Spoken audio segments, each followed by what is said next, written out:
Welcome to Aries season and the Astrological New Year. Yeah. So the last sort of 3 months or so, we've been sort of shaking off the dregs of 2021. So today marks the day of the new astrological year beginning in the sign of Aries. Yeah, so whenever Aries season comes around, you know that it's kind of, it's that official start when we really start moving on those new projects or new ideas or new creations that we've been maybe mulling over a little bit or not too clear on.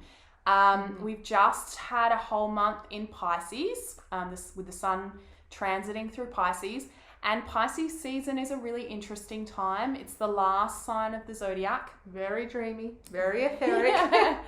And you can feel like you sometimes don't have your feet on the ground, or, you know, you're moving through a lot of emotions and you're processing a lot, and it's just not super conducive for productive action, which, you know, we can't have all the time.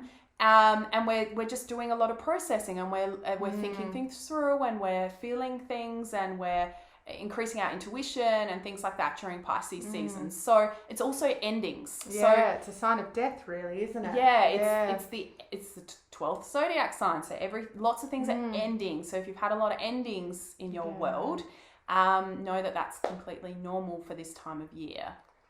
Yeah, so we then move into Aries, which is a fire sign. So it's cardinal fire. It's the initiator, it's startup, it's putting fire into projects that have been a bit dormant or you've been dreaming into being. So it's official permission from the universe to go forward, to like start your engine and start the car, so to speak. Yeah. It's that first push on the accelerator. That's kind of how we see Aries season as.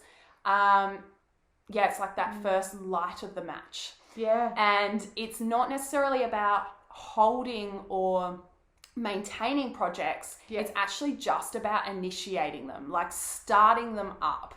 And that takes, you know, that fire energy. It takes that burst of creativity and confidence and self-assuredness in order to do that. So it's definitely something that we need right now in order to have that gusto and have that, you know, sense of initiative. The Aries energy is very conducive to that. Yeah, so use the energy. Yeah. Work with it. That's right. Yeah, and I was just going to mention quickly, like, the shadow side of Aries is being hot-headed, little tempered, impulsive, things escalating quickly. So just being aware of the shadow side of it and using the positive aspects to build what you need to build. Yeah, it's the sign of action. Yeah. It's not a contemplative time. We've already kind of had that. So so be aware of that and just act now, think later. Act now, think later. Just start things. And you know what? If they're not meant to continue or if they're not for you, they'll probably fall away. They'll burn out or they'll fall away during Taurus season, which is after Aries season, because that's a lot more stable in nature, right? Yeah, that's it. So just go with the energy at this stage. Whatever that, you know, fire wants to bring out in you, whatever wants to ignite, allow it. And then if it fizzles, it doesn't matter. Just kind of take those first steps. Yeah. So full permission to go out there. All the best with your projects, and we'll see you on the flip side. Yes. See ya.